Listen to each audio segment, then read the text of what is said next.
Hello, Piccolo people. This is a practice guide to the Piccolo part for Raiders March from Raiders of the Lost Ark. At the very beginning, those high E's are something to just give a little bit of thought to. The main thing is it can easily go sharp. So I always leave my pinky down here and am just very aware to try to make it not sharp. People take their pinkies off a lot and that'll bring the pitch down, but sometimes it just makes the tone or the texture not as desirable. So anyway, with the pinky down, I have my tuner on here and I'm just gonna see where it lands. So it's okay as long as I am careful. Keep your accents within the tone of the piccolo, if that makes sense. It's very easy on the piccolo to do stuff like you're just splattering high E everywhere. So just keep it contained to the size relative to your instrument. Okay, so after that, basically in this part and in a lot of John Williams music for the piccolo, it's a lot of scales. So if you're good with your scales, you know, you're pretty good to be able to play all the John Williams music. Going on this second line here, after 29, that looks like an A flat major scale, starting on a C.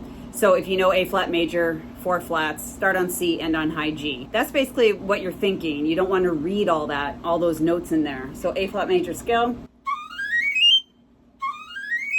But more detailed than that, when you have oftentimes when you have a scale like that and you start with a 5-lit, there's 5 notes in the first grouping and 6 notes in the second grouping. It's very easy to go too fast through the 5s and get to the A flat in this case before beat 3 even happens. So it's going along 3, 4, 1. It's not that fast. I mean, it's fast, but it's not that fast. If you're having some technical difficulties and you need to drill this a little bit, what I would do is start at the top in triplets. So from the D flat, and make sure you've got that under control, and then you're gonna add stuff going backwards. So from the D flat, just try to get that, but that's the main thing you need to come out of the texture anyway. If you're struggling with all the rest of the notes, just get the top ones. That's like faking it 101 for piccolo playing. Okay, and then once you get yagadadum set, then go back to another triplet, which starts on A flat. So now you're putting 2 sets of triplets together. You can go slower, of course, if you need. And then go back 1 more set of triplets. So that would be from the E flat, and slow, that would sound. And then all under 1 slur. And then it just starts with 2 notes before that.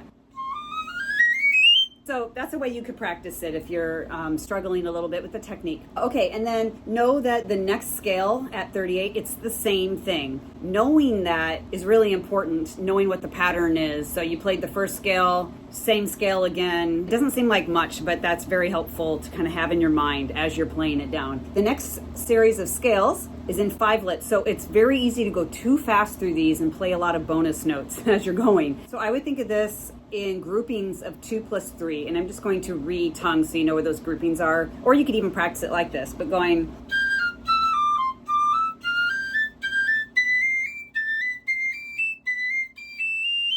like that, and then take the re-articulations out.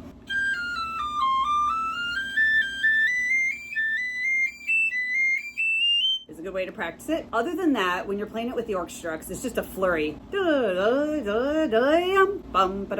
Try to keep track of your first note of each beat. So it's G, D, G, A, B, G. That's the main overall thing that you're thinking about. So I'll try to like accent those beginnings of the beats.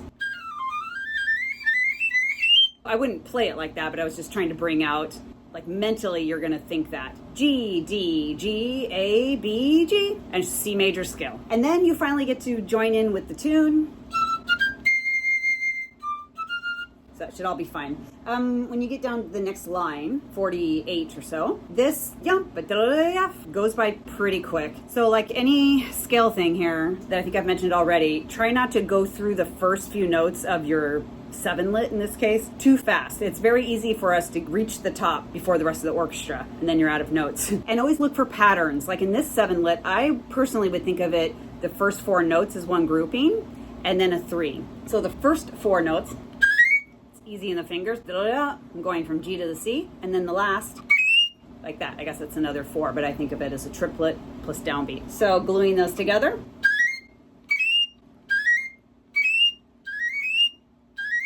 At 53, One thing here, the D flat, I always do the alternate because it can often be a little flat. So the alternate fingering is no thumb, no first finger in the left hand, middle finger and ring finger, and in the right hand, middle finger, ring finger, and pinky. So that's an alternate D flat. It can be quite sharp though, so you have to just sit in it a little bit, but it's quite comfortable.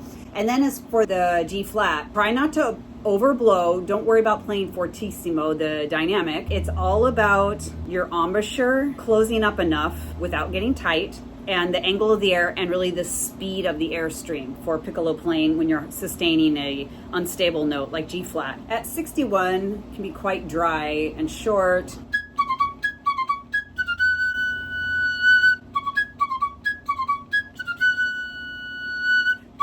You can really come down for the decrescendo and then go forward. But just very dry, secco. Okay, and then we have 2 whole notes on flute. And then we go back to the piccolo after 107. Oh yeah, I like this part. It's with the bells, the orchestra bells. I think the whole orchestra, like low brass and stuff, are going yun, dun, dun, daga, daga. And then yun, dun, dun, daga, daga, ping. It's just like this little ping that kind of goes through the air with you, the piccolo, and the bells. So the other thing though that's unfortunate is the bells. It's very hard to tune to the bells. Just try to match, be aware that they're playing, and try to match kind of like the tone or the what they're doing. They're hitting it and then the note just kind of goes out, bah, like that. So you don't on the piccolo want to go bop, you know, and just it might be exactly at 440 and in tune, but it's not going to blend well. So that's maybe what I'm trying to say. You need to try and blend with the sound characteristics that the bell has. So you're going along and then just bah.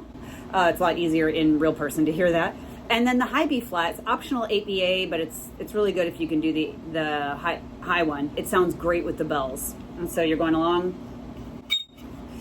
For that high B flat, when I have to just pick it out of the air like that, I notice just when I played it that my bottom lip goes quite forward. And then it's a tiniest aperture and I'm kind of aiming the air stream down, but the bottom lip corners are forward. And not like on the flute where you can really, you know, it's just like a small amount in proportion to the instrument. Just find your B flat up there and notice what your air is doing, and very fast air, very, very fast air right from the get-go. And then after 121, more scales. So what, G flat major scale maybe, starting on A flat. Again, make sure when you start, it looks like 2 sets of triplets, yagada dagada, that you hit the G flat on beat 3 and not before. So just like check yourself when you're playing with the orchestra if you're arriving to that G flat ahead of time. It's just very easy to do that. What I do, A flat, B flat, I do it with the lever rather than the 1-in-1. It's just faster and cleaner. So you can practice maybe in sets of triplets for the first grouping.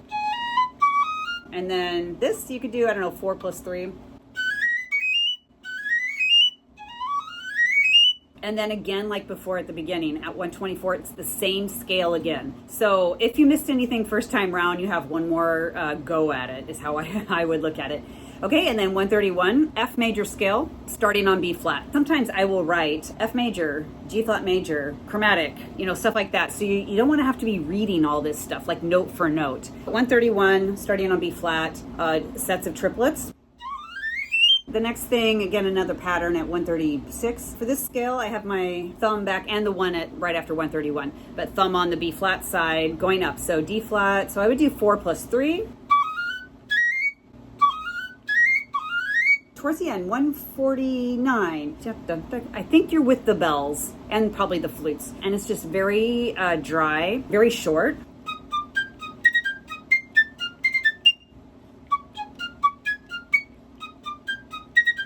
And then this C major scale that just kind of dips and goes up like that. Just keep track of where you are. C, F, G, F on the beats. There is that 5-lit in the middle, so make sure you stretch out your F and G just a little bit. So if I over-exaggerate it, it would be... Okay, those are the main things. A lot of scales. Be mindful of knowing what scale you're doing while you're doing it. I think that's very important. Yeah, so just the scales and then those high E's not being too sharp. Those are the main things. This is a fun one to just play along with the recordings. You can go on YouTube. I believe you can find this and just play along. I hope that was helpful. Please hit subscribe so that you're in the loop for when videos such as these get posted. Thanks for watching. Happy practicing.